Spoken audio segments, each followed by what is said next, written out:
سوالوں کا جواب مل گیا۔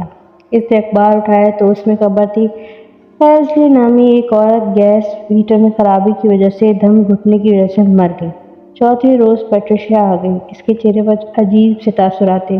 اس نے بک اسٹور کے اندرونی حصے میں جا کر اپنا کوٹ اتارا اور کھوٹی پر لٹکا دیا۔ پھر اس کی طرف مڑی اور مسکرا کر بولی، میرا خیال ہے کہ ممی کے مرنے کی خبر تم نے اخبار میں پڑھ لی ہوگی۔